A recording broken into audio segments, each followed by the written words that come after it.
Do you want to apply for permanent residence via the Canadian Experience class and you're not sure about how IRCC calculates your work hours, or you don't even know what actually qualifies for this work hours? If that's you, relax and stick by, because in the next couple of minutes I'm going to be breaking it all down for you. Hi guys, welcome back to my channel. If you're new here, I'm Celine Chibuzo, and on this channel I break down all you need to know about studying, living and thriving in Canada, whether as an international student, a permanent resident, or even an immigrant in general. I also like to share knowledge and talk about life in general, so trust me, you're going to be getting a lot from this channel. If that sounds like something you like, go ahead and hit the subscribe button, and don't forget to turn on your notification bell so that you get notified whenever I post more videos. And for my old subscribers, thank you so much for always being there. Thank you so much. So guys, without wasting much of your time, let's dive right into the matter for today. And we're going to be talking about the Canadian Experience class. So a lot of people have applied for permanent residence, and along the line they got the application returned by IRCC or rejected because IRCC is saying they do not even qualify for the work experience they have claimed, and they're surprised, like, how is this going on? So that's why I'm making this video today. For the Canadian Experience class, we need to first of all know the requirement. The requirement for this is, one, you need to have 1 year of full-time experience, work experience in Canada. 1 year of full-time work experience in Canada. The work experience has to be skilled, meaning it has to be tier 0, 1, 2, or 3 in the National Occupation Classification. That's the NOC you hear everybody talking about. Thirdly, the work has to be legal. It has to be paid. It should not be a volunteer job. And then you must have acquired this experience 3 years prior to applying. So you cannot bring the job you did 5 years before applying to claim as Canadian experience. So I hope this is clear, guys. Let's continue. So the next thing, guys, is the magic number, 1,560 hours. This is the qualifying work hours, and you can gain this by having one full-time job that amounts to 1,560 hours in a 12 calendar months period, which is 1 year. You can also get this by having multiple part-time jobs that also amount to this in a 12 calendar months, which is 1 year. So as we know, a year has 52 weeks in 1 year, and IRCC is saying we're taking 30 hours a week. If you multiply 30 by the 52 hours, that's how you come about the 1,560 hours. But this is what messes a lot of people up. Most people want to achieve those hours earlier. You see them working part-time, working back-to-back, picking shifts here and there. If you have the strength to do that, fine, go for it. You're making money for yourself. But if you're doing it with the intention of using it to apply for the Canadian Experience class, it's not going to work. IRCC have clearly stated it. Anything above 30 hours, they're not going to be considering it. They're not going to consider anything you do above 30 hours for the Canadian Experience class. So guys, please, let's take note of this, because this is what I've brought down so many people down. If you're doing that job because you want to rush and hit the target before other people, it doesn't work that way. Another problem that people also have is calculating the work experience they got while studying. So let me give you this example. Some people have done 2 different programs, like 1 year each. And when they graduated from the first program, they have a certificate, and they're probably doing their second program and they're working while doing it. And you think you can calculate those work experience because you already have 1 certificate. It doesn't work that way. According to IRCC standard, you're still a student, even if you're doing a second, third, fourth program. As long as you still have study permits in your custody, any work experience you're doing those times will not count for you guys.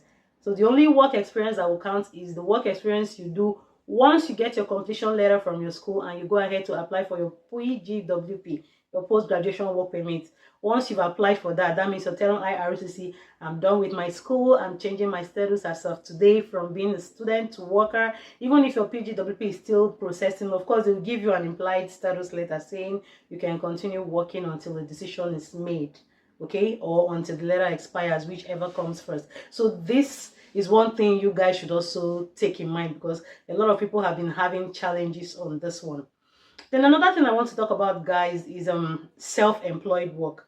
So self-employed people are those people who work for maybe an agency or even a company, but they don't take the necessary deductions from your salary, like tax, you know, you're the one that have to pay for your tax at the end of the year. You do the necessary deductions, and then you come up with your net income and then file for your tax. So guys, if you have those kind of job, it cannot count for you because it's already clearly stated on IRCC website. Any work experience you do as self-employed does not count towards Canadian experience class. They're not going to calculate it for you. I know that most of all those self-employed people, they get higher pay because they're not taking tax and the necessary deduction. If you want to do those kind of job as a student, by all means go for it, because you know that any work you're doing as a student will not even count anyways. But once you want to start your PR journey, once you're getting your completion letter, guys, run from that kind of job, because trust me, it's not going to land you anything. You'll just be doing the work and then you're just working for free, and then it's not going to count for you. And that's how many people get into problem. If you're enjoying those videos so far, guys, go ahead and hit the subscribe button, and don't forget to turn on your notification bell, because I have more valuable stuff for you going on in this channel. Okay guys, another thing I also want to talk about is for people that are not doing Canadian experience via the express entry. So I know some people are applying for PR via the provincial nomination pathway, probably depending on the province you are. Some provinces will require you to also have like 1 year work experience or certain number of months, and they also go by this IRCC standard. They'll tell you the job has to be 1,560 hours, minimum of 30 hours a week. The same thing applies to you, so you don't make the same mistake. You might say, oh, I'm not applying for express entry via the Canadian experience class. As long as you're applying for PR via any pathway that requires you to have work experience in Canada, they go through the same formats. If they say 30 hours a week, 30 hours a week. You want to do less, fine, but if you do more, it's up to you. You're making money, but you're not going to get that hours counted for you. So guys, please, let's take note of this. This is what I thought I should share for you guys today, because we don't want people making mistakes. We don't want people's applications being returned to them. I hope you're getting a clear picture of how these hours are being calculated. So for a recap, one, the hours has to be 1,560, which is the golden number. 2, it has to be in a period of 12 calendar months. You cannot get it in 3 months, 4 months by working back to back like you want to kill yourself. It's not possible, guys.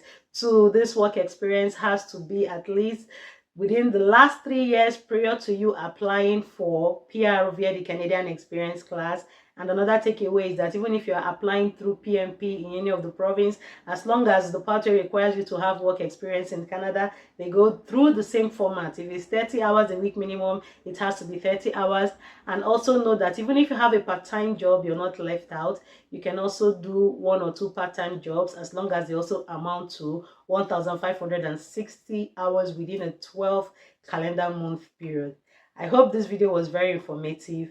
Thank you guys, and do not forget to hit the subscribe button and like this video, because I'll be sending more stuff your way. Bye.